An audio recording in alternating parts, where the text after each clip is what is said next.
अगले विचारक है हेराल्ड जे लास्की या हेराल्ड जोसेफ लास्की। इनका जन्म 1893 इंग्लैंड में हुआ। ये इंग्लैंड के राजनीतिक सिद्धांतकार, अर्थशास्त्री, लेखक एवं प्रवक्ता थे।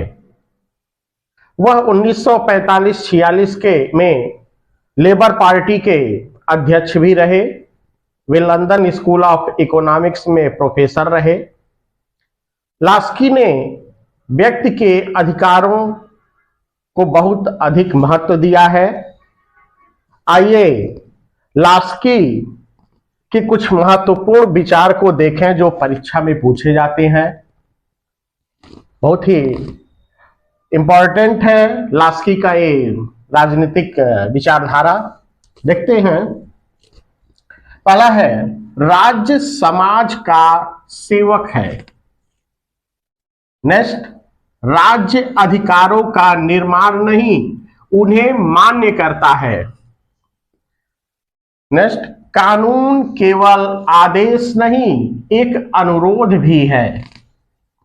नेक्स्ट, राज्य समुदायों का समुदाय है। बहुत ही इंपॉर्टेंट है इनका विचार। राज्य एक लोक सेवा निगम है। नेक्स्ट, राजनीतिक स्वतंत्रता आर्थिक समानता के बिना कपोल कल्पना है। बहुत महत्वपूर्ण विचार है इनका, नोट कर लेंगे अवश्य।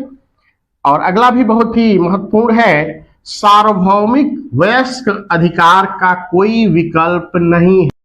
नेक्स्ट, अधिकार जीवन की वे दशाएं हैं जिनकी प्राप्ति के बिना कोई मनुष्य अपना सर्वोत्तम विकास नहीं कर सकता है। नेक्स्ट, अधिकार समाज द्वारा मान्य तथा राज्य द्वारा प्रवर्तित मांग है। नेक्स्ट, सभी व्यक्तियों का समान अधिकार है लेकिन समान वस्तुओं पर नहीं। नेक्स्ट है, समानता सामान्य रूप से अनुपात की समस्या है। लास्की की कुछ प्रमुख बुक्स हैं, किताबें इनकी रचना है, उन्हें देखें। ये आप लर्न भी कर लेंगे। कभी कभी बुक्स की पूछ दिया जाता है कि किसने इनका रचना किया, निर्माण किया। तो देखें, ए ग्रामर ऑफ पॉलिटिक्स लास्की की बुक है ये। Law of the constitution. अगला है अथॉरिटी इन मॉडर्न स्टेट। और अगला liberty in modern state, the state in theory and practice. और अगला है पार्लियामेंट गवर्नमेंट इन इंग्लैंड। इसके अतिरिक्त भी इन्होंने बहुत सी बुक्स की रचना की है जो महत्वपूर्ण यहां आपके सामने दिया गया है। नेक्स्ट विचार है लास्की का कि धनवान और निर्धन में विभाजित समाज रेत की नींव पर टिका है। नेक्स्ट, निसंदेह समानता में निश्चित रूप से समानीकरण प्रक्रिया का विचार निहित है। नेक्स्ट, निर्बल की स्वतंत्रता सबल के प्रतिबंध पर तथा निर्धन की स्वतंत्रता धनवानों के प्रतिबंध पर निर्भर है। नेक्स्ट विचार है महत्वपूर्ण, मुझे केक का अधिकार नहीं होना चाहिए यदि मेरे पड़ोसी भूख से रात को सोते हैं।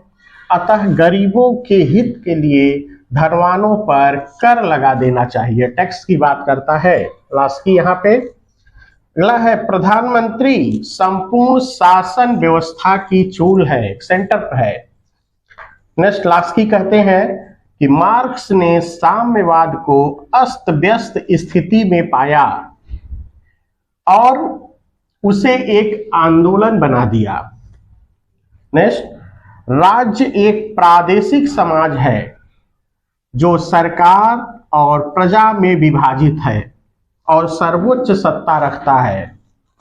नेक्स्ट है, यदि प्रभुसत्ता की संपूर्ण धारणा को त्याग दिया जाए तो राजनीति विज्ञान के लिए अस्थायी रूप से लाभदायक होगा। नेक्स्ट है, यदि समाज संघात्मक है तो सत्ता भी संघात्मक होनी चाहिए। नेक्स्ट है, उदारवाद स्वतंत्रता के लिए आसक्ति है।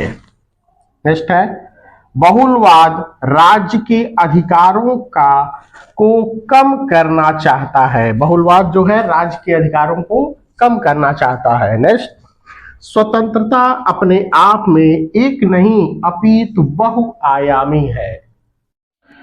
अगले विचारक है कार्ल पापर। कार्ल पापर का जन्म 1902 ईस्वी ऑस्ट्रिया में और इनकी डेथ 1994 में हुई। कार्ल पापर ऑस्ट्रियाई ब्रिटिश दार्शनिक थे। द्वितीय विश्व युद्ध के बाद वह लंदन विश्वविद्यालय में प्राध्यापक रहते हुए अनेक ग्रंथों की रचना की। पापर को विश्व के प्रभावशाली सामाजिक और दार्शनिक विचारक के रूप में पहचाना जाने लगा। उन्होंने प्लेटो तथा मार्क्स जैसे दार्शनिकों की आलोचना की। आइए देखते हैं कार्ल पापर की कुछ बुक्स जो लिखे हैं इन्होंने। फेमस है the logic of scientific discovery. Next है the open society and its enemies. कई बार एग्जाम में पूछा गया है क्वेश्चन कि ये बुक किसने लिखा है। नेक्स्ट है द पॉवर्टी ऑफ हिस्टोरिसिज्म। अगला टेलीविजन ए बैड टीचर। इनके बुक्स हैं। इनके जो फेमस विचार हैं वो देखें। सामाजिक अभियांत्रिक, सोशल इंजीनियरिंग जिसे कहा गया है, सिद्धांत प्रस्तुत करने वाला पहला उदारवादी विचारक है कार्ल पापर। नेक्स्ट है प्लेटो मुक्त समाज का शत्रु है। कई बार एक भी पूछा गया है एग्जाम में। नेक्स्ट, मार्क्सवाद खुले समाज का दुश्मन है। अगला है कार्ल पापर ने मार्क्सवाद को कल्पनावादी अभियांत्रिकी तथा इतिहासवाद की संज्ञा दी। ये कार्ल पापर के कुछ विचार हैं। और अगले विचारक हैं फाइनर, जिनका पूरा नाम है सैमुअल एडवर्ड फाइनर। इनका भी जन्म इंग्लैंड में 1915 में हुआ। और इनके जो कुछ बुक्स हैं फेमस वो देख लें। The history of government, 5 constitution, the man on horseback, comparative administration. और परीक्षा में पूछे गए इनके कुछ विचार जो महत्वपूर्ण है, कई बार परीक्षाओं में पूछे गए हैं, वो देखें। राजनीतिक दल सिंहासन के पीछे की शक्ति है। अगला इंपॉर्टेंट है कि फाइनर ने दल को तृतीय सदन, पूछा गया है किस विचारक ने दल को तृतीय सदन कहा है, तो वह है फाइनर। नेक्स्ट है लोक सेवा डेस्क सरकार है। अगला है दबाव समूह गुमनाम साम्राज्य है। और फाइनर ने कुछ परिभाषा दी है संघात्मक और एकात्मक राज्य के बारे में। वे देखेंगे संघात्मक राज्य की परिभाषा कहते हुए कहते हैं कि वह है जिसमें सत्ता और शक्ति का एक अंश स्थानीय राज्यों में बटा रहता है और दूसरा केंद्रीय सत्ता में वर्तमान रहता है। इनकी डिफिनेशन है, परिभाषा है संघात्मक राज्य के बारे में। और एकात्मक राज्य के बारे में कहते हैं एकात्मक राज्य वह है जिसमें समस्त सत्ता एक केंद्र में निहित रहती है, जिसकी इच्छा और जिसके अभिकर्ता संपूर्ण क्षेत्र पर वैधानिक रूप से सर्वशक्तिमान होते हैं।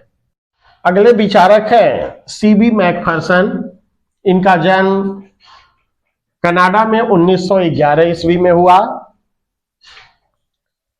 ये टोरंटो विश्वविद्यालय में राजनीति शास्त्र के प्रोफेसर रहे और अध्यापन कार्य के ही समयांतर में इन्होंने कुछ प्रमुख ग्रंथों की रचना की, जिसमें से मुख्य है the political theory of possessive introduction, Hobbes to Locke. 1962 में इन्होंने इसकी रचना की। और the real world of democracy, अगला है and introduction to the principles of morals and legislation. परीक्षा में इनसे संबंधित पूछे गए कुछ विचार महत्वपूर्ण जो है वो देखें। स्वत्वमूलक व्यक्तिवाद, पॉसेसिव इंडिविजुअलिज्म का सर्वप्रथम प्रयोग इन्होंने किया है। अगला है सहभागी लोकतंत्र का समर्थक, यह है। नेक्स्ट है लोकतंत्र के आदर्श परक सिद्धांत का प्रतिपादन इन्होंने किया। अगला विचार है इनका संपत्ति इच्छा पूर्ति के लिए आवश्यक है। नेक्स्ट है लोकतांत्रिक व्यवस्था के संचालन के लिए लोक विवेक पर बल इन्होंने दिया है। नेक्स्ट है महत्वपूर्ण लोकतंत्र का निर्वाचन है क्या? व्यक्तियों की सृजनात्मक शक्ति तथा सामाजिक सहयोग में वृद्धि करना। नेक्स्ट है सच्चे लोकतंत्र का आधार मनुष्यों की सृजनात्मक स्वतंत्रता है, भौतिक संतुष्टि मात्र नहीं। नेक्स्ट है प्रजातंत्र के आनुभाविक सिद्धांत का समर्थक मैकफरसन है। नेक्स्ट है सकारात्मक स्वतंत्रता विकासवादी या सृजनात्मक स्वतंत्रता है। नेक्स्ट है लाक की प्राकृतिक अवस्था को अस्पष्ट प्राकृतिक अवस्था कहा है मैकफरसन ने। 20वीं सदी के प्रसिद्ध विचारक डेविड स्टन का जन्म 1917 ईस्वी कनाडा में हुआ। आगे चलकर वह अमेरिका के शिकागो विश्वविद्यालय में लंबे समय तक राजनीति विज्ञान के प्राध्यापक रहे। डेविड स्टन का निवेश निर्गत विश्लेषण आधुनिक राजनीतिक व्यवस्था के संबंध में महत्वपूर्ण योगदान माना जाता है। परीक्षा से संबंधित इनके कुछ प्रमुख जो विचार हैं वो देखें।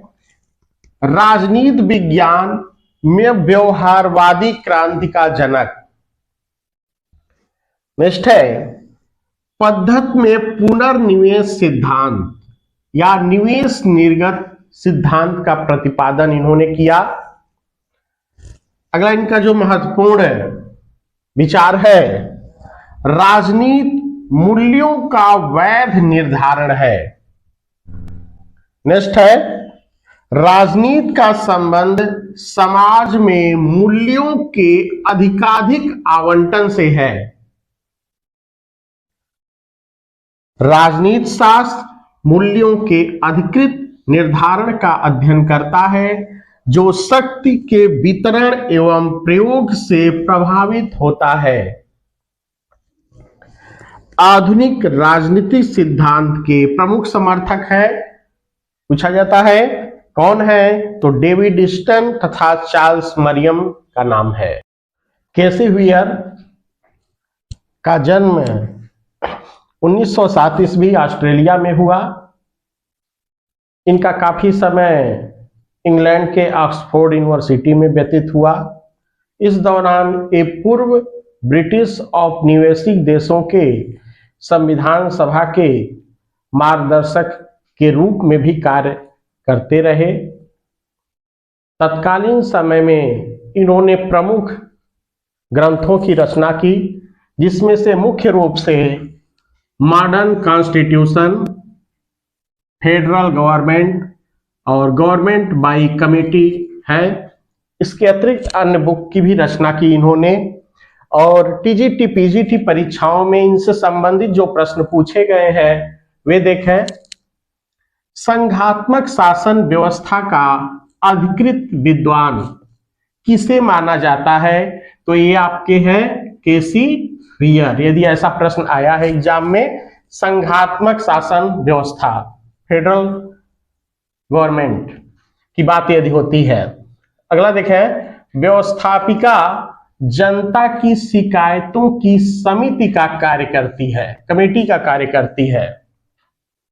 नेक्स्ट है इनके विचार, संघात्मक सरकार से तात्पर्य केंद्रीय और प्रांतीय शासन अपने अपने क्षेत्रों में स्वतंत्र होते हैं और उनके बीच सामंजस्य होता है। नेक्स्ट है शक्ति, लोक कल्याण, तकनीकी तथा दलीय राजनीति की प्रवृत्ति केंद्रीकरण की प्रवृत्ति का मुख्य कारण रही है।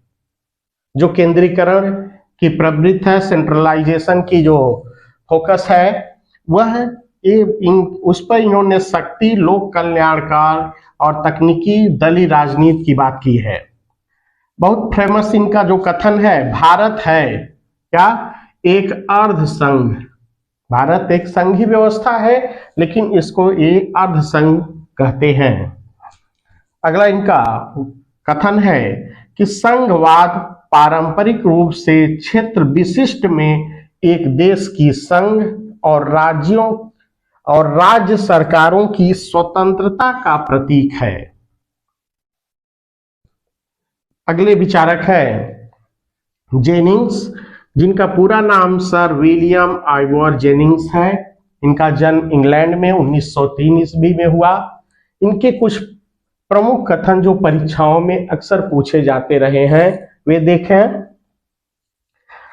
सूर्य जिसके इर्द गिर्द नक्षत्र घूमते हैं। ये कथन है जेनिंग्स का, और किसके संबंध में इन्होंने कहा है? प्राइम मिनिस्टर, प्रधानमंत्री के संबंध में।